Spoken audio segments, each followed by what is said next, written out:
Hello students, welcome to SST entertainment. Students, पिछली videos में मैंने आपको बताया था what makes India a federal country और हाउ इज फेडरलिज्म प्रैक्टिस्ड। दोनों क्वेश्चंस डिफरेंट हैं। उम्मीद करती हूँ आपको क्लियर हो गया होगा। अच्छे से उन्हें समझ लीजिए, क्योंकि दोनों क्वेश्चन में कई बार बच्चे कंफ्यूज हो जाते हैं और वही मिस्टेक हो जाती है। ठीक है, नेक्स्ट पार्ट लेके हम चलते हैं। हमारा नेक्स्ट पार्ट है डिसेंट्रलाइजेशन इन इंडिया। देखिए, डिसेंट्रलाइजेशन इन इंडिया, डिसेंट्रलाइजेशन का मतलब क्या होता है? सेंट्रलाइजेशन को हटाना। ठीक है, तो इंडिया में डिसेंट्रलाइजेशन का मतलब क्या हुआ कि क्योंकि इंडिया एक बहुत ही बड़ा कंट्री था और यहाँ पे जब फेडरलिज्म को अपनाया तो 2 tiers नॉट सफिशिएंट। देन क्या हुआ कि हमने 3 tier गवर्नमेंट को अपनाया और एक सेंट्रल गवर्नमेंट, स्टेट गवर्नमेंट के बाद हमने कौन सा रखा? 3 tier। जी हाँ, लोकल गवर्नमेंट रखा था। ठीक है, हालांकि जो ये कॉन्स्टिट्यूशन में ही ये सब सिस्टम था, बट हमने जो मेजर स्टेप्स लिए थे डिसेंट्रलाइजेशन की, वो कब लिए थे? 1992 में लिए थे।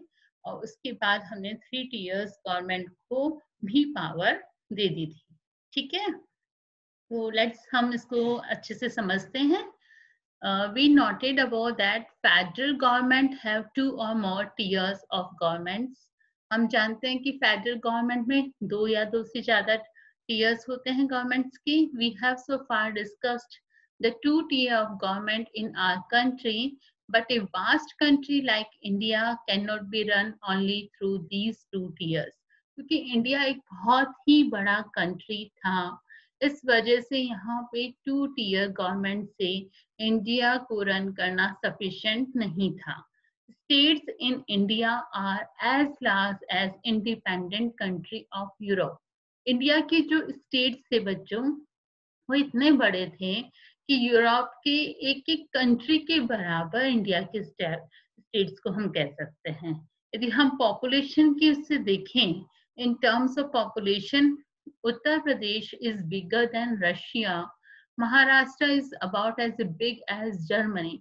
यदि हम पॉपुलेशन के टर्म से देखें बच्चों, तो आप देख सकते हो कि उत्तर प्रदेश ही इतना बड़ा है पॉपुलेशन के अकॉर्डिंग कि उसकी पॉपुलेशन रशिया से भी ज्यादा है। और महाराष्ट्र जो है वो जर्मनी से बड़ा कह सकते हैं। Many of these state are internally very diverse. इसके साथ साथ बहुत से ऐसे स्टेट्स हैं इंडिया में जो काफी ज्यादा डाइवर्स हैं, बहुत ज्यादा डिफरेंस या विविधता जिसे कहते हैं उससे लिए हुए हैं। ठीक है, sorry. There is thus a need for power sharing within these states. तो आप देख सकते हो कि इतने बड़े स्टेट्स हैं, क्योंकि पॉपुलेशन इंडिया की बहुत ज्यादा है, तो यहाँ पे पावर शेयरिंग की बहुत ज्यादा नीड थी। Federal power sharing in India needs another tier of government below that of the state government. और फेडरल पावर शेयरिंग इंडिया में मतलब स्टेट गवर्नमेंट से भी नीचे की एक अलग से टायर होने की, एक अलग से टीयर होने की जरूरत थी। ठीक है, this is the rational for decentralisation of power. This resulted a third tier of government called local government. इस तरह से जो थर्ड टियर जो गवर्नमेंट का बना, उसे क्या कहा गया? लोकल गवर्नमेंट कहा गया। ठीक है, डिसेंट्रलाइजेशन क्या होता है? देखिए, when power is taken away from central and state government and given to local government, it is called decentralization. जब पावर सेंट्रल और स्टेट गवर्नमेंट से लेकर के लोकल गवर्नमेंट को दी जाती है, तो उसे क्या कहा जाएगा? डिसेंट्रलाइजेशन कहा जाएगा। Clear? The basic idea behind decentralization is that there are a large number of problems and issues which are best settled at the local level. हमने क्यों डिसेंट्रलाइजेशन किया? उसके पीछे क्या नीड थी, क्या आइडिया थी? वजह यह थी बच्चों कि स्मॉल लेवल पे बहुत छोटे छोटे इश्यूज होते हैं, प्रॉब्लम्स होती हैं, ठीक है, और उन्हें यदि हम लोकल लेवल पे ही सेटल डाउन कर लें, ठीक है, तो इतनी जो बड़ी प्रॉब्लम है उन्हें सेंटर या स्टेट लेवल तक ले जाना नेसेसरी नहीं होता, क्योंकि जैसे कहते हैं ना कि कोई प्रॉब्लम छोटी है तो वहीं की वहीं इसको सॉल्व कर दो, उसके लिए जरूरत नहीं है कि हम आगे तक जाएं, ठीक है। People have better knowledge of problems in their localities, और ये बहुत सही बात है कि जो लोग होते हैं उन्हें अपनी लोकेलिटीज की प्रॉब्लम्स की जानकारी बेहतर ढंग से होती है। अब बच्चों जैसे मान लो आप कहीं घूमने जाते हो, तो आप कोई गाइड करते हो तो वहां का लोकलिट्स कोई ऐसा गाइड ही करते हो जो उसे वहां की जानकारी है, ठीक है ना। ऐसे तो नहीं कि आप घूमने जा रहे हैं उस जिसको जानकारी नहीं है, वहां का लोकल पीपल नहीं है, उसको आपने गाइड बना के अब उसके साथ चल दिए, उसको भी नहीं जानकारी, ऐसा तो नहीं होता है ना। तो जो कहीं भी किसी भी जगह की जो प्रॉब्लम्स भी यदि हम कहें तो वहाँ के जो लोकल पीपल्स हैं वो बेटर बता सकते हैं कि हमारे यहाँ क्या प्रॉब्लम है।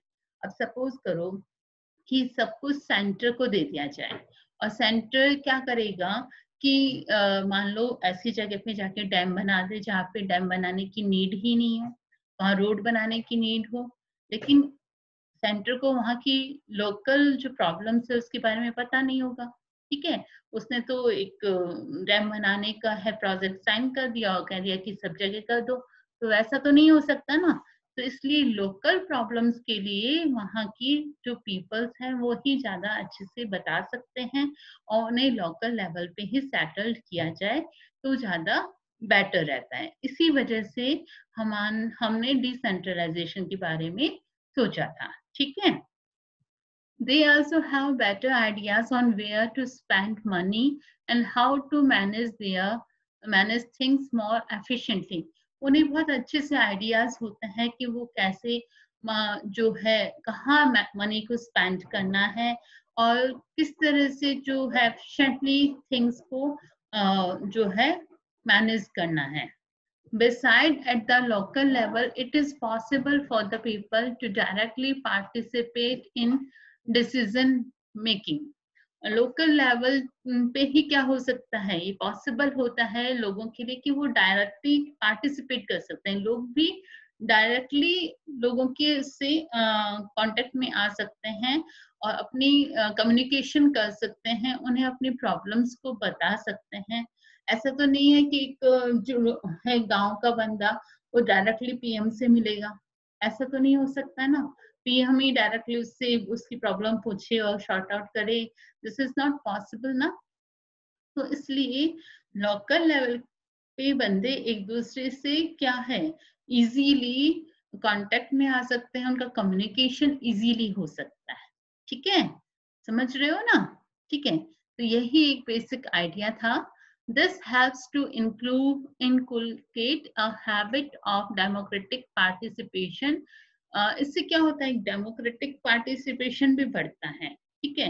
Local government is the best way to realise one important principle of democracy, namely local self government, ठीक है।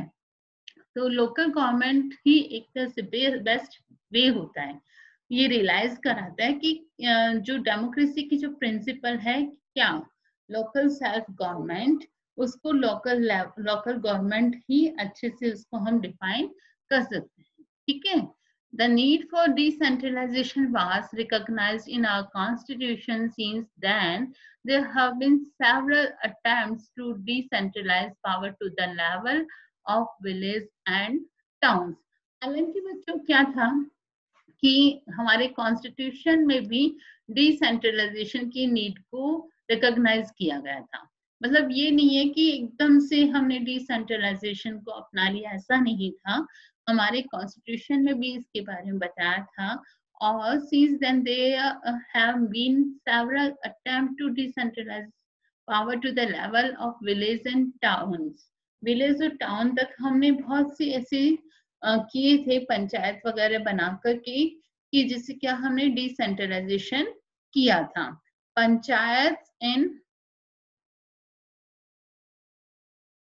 Panchayats in villages and municipalities in urban areas were set up in all the states. हमने पंचायत गांव में और municipalities urban areas में पहले से setup कर रखी थी, ठीक है। स्टार्टिंग में ये सब थी, ठीक है।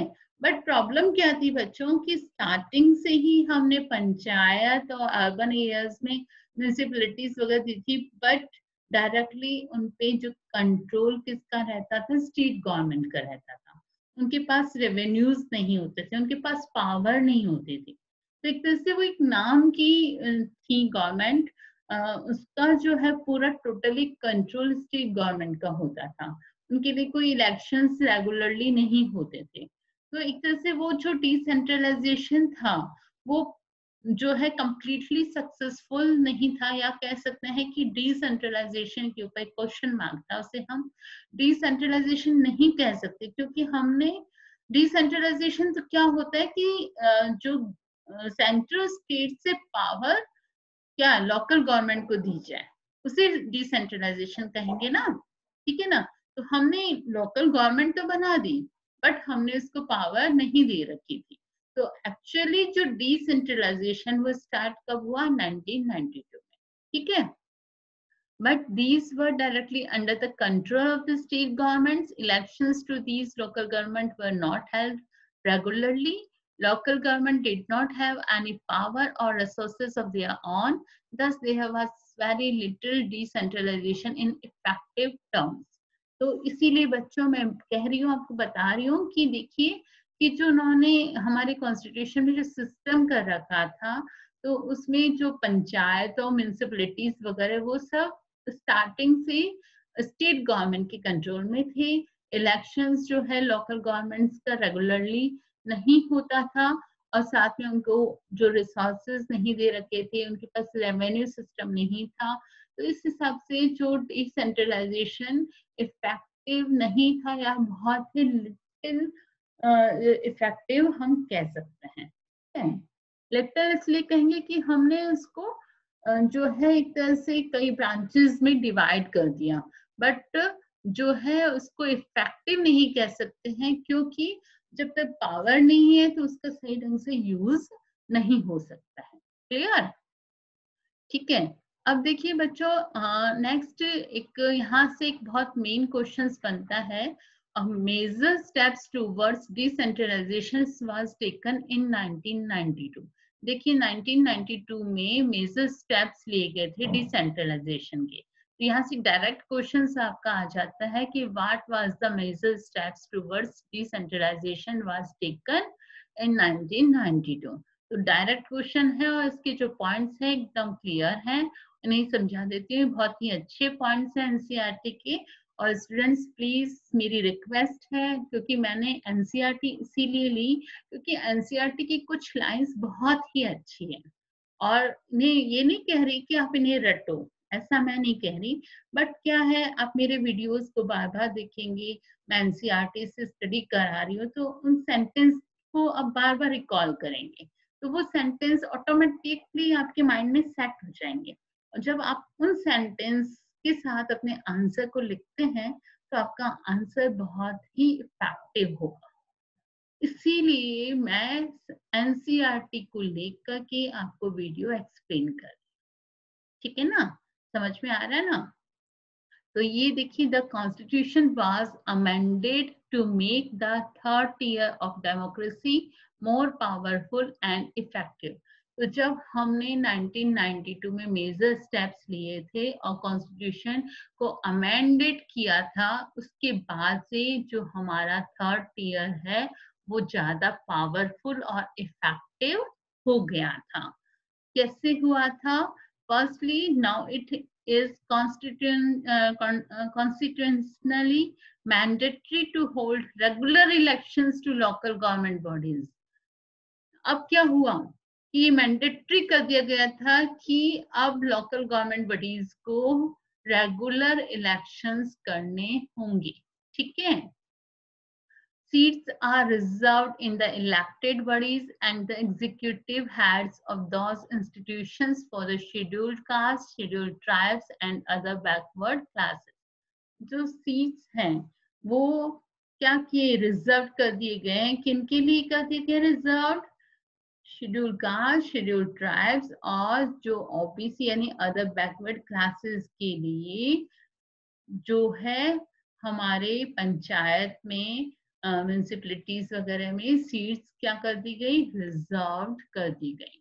ठीक है, at least 1/3 of all positions are reserved for women और 1/3 जितनी भी सीट्स होती है उसका 1/3 वुमेन के लिए रिजर्व रखा ताकि वुमेन्स का पॉलिटिक्स में ज्यादा से ज्यादा पार्टिसिपेशन बढ़ सके। और लोकल लेवल पे यदि वुमेन आएंगी तो क्या होगा, उनकी अंदर एक कॉन्फिडेंस जनरेट होगा, वो लोकल प्रॉब्लम्स को बेहतरीन ढंग से समझेंगी और इस तरह से वो अपने पॉलिटिकल जो अपना जो है एटमॉस्फेयर को ज्यादा अच्छा से कर सकती है और अपने पॉलिटिक्स को, पॉलिटिकल बैकग्राउंड को वो आगे तक लेके जा सकती है। ठीक है ना, तो ये एक अच्छा एक यूज था। An independent institutions called the State Elections Commission has been created in each state to conduct panchayat and municipal elections. और साथ में एक हर स्टेट में एक स्टेट इलेक्शंस कमीशन जो बनाया गया जो क्या करता था, पंचायत और म्यूनिसिपैलिटीज के इलेक्शंस को कंडक्ट कराने का काम भी करता था। The state government are required to share some powers and revenue with local government bodies. The nature of sharing varies from state to state. और साथ में स्टेट गवर्नमेंट को भी ये जरूरी कर दिया गया कि वो कुछ पावर और रेवेन्यू लोकल गवर्नमेंट बॉडीज को दे दे। इस तरह से अब क्या हो गया कि स्टेट टू स्टेट में, स्टेट से लोकल बॉडीज में क्या हो गया, कंप्लीटली डिसेंट्रलाइजेशन हो गया। हालांकि ये जो शेयरिंग जो है, स्टेट गवर्नमेंट कितनी पावर देती है लोकल गवर्नमेंट को, ये हर स्टेट के लिए इक्वल नहीं था, ये वैरी करता है, स्टेट टू स्टेट करता है। तो इस तरह से अब हमने 1992 में जाके कंप्लीटली डिसेंट्रलाइजेशन कर लिया या डिसेंट्रलाइजेशन को हमने इफेक्टिव कर दिया, क्योंकि हमने अब क्या कर दिया, पावर जो है सेंट्रल स्टेट गवर्नमेंट से लोकल गवर्नमेंट को दे दी। ठीक है, तो ये जो है टॉपिक, इसको आगे नेक्स्ट वीडियो में कंटिन्यू करते हैं। इसको अच्छे से आप समझ लिए होंगे। प्लीज मेरे इस वीडियो को लाइक करें, सब्सक्राइब करें। नेक्स्ट वीडियो में आपसे मिलती हूँ।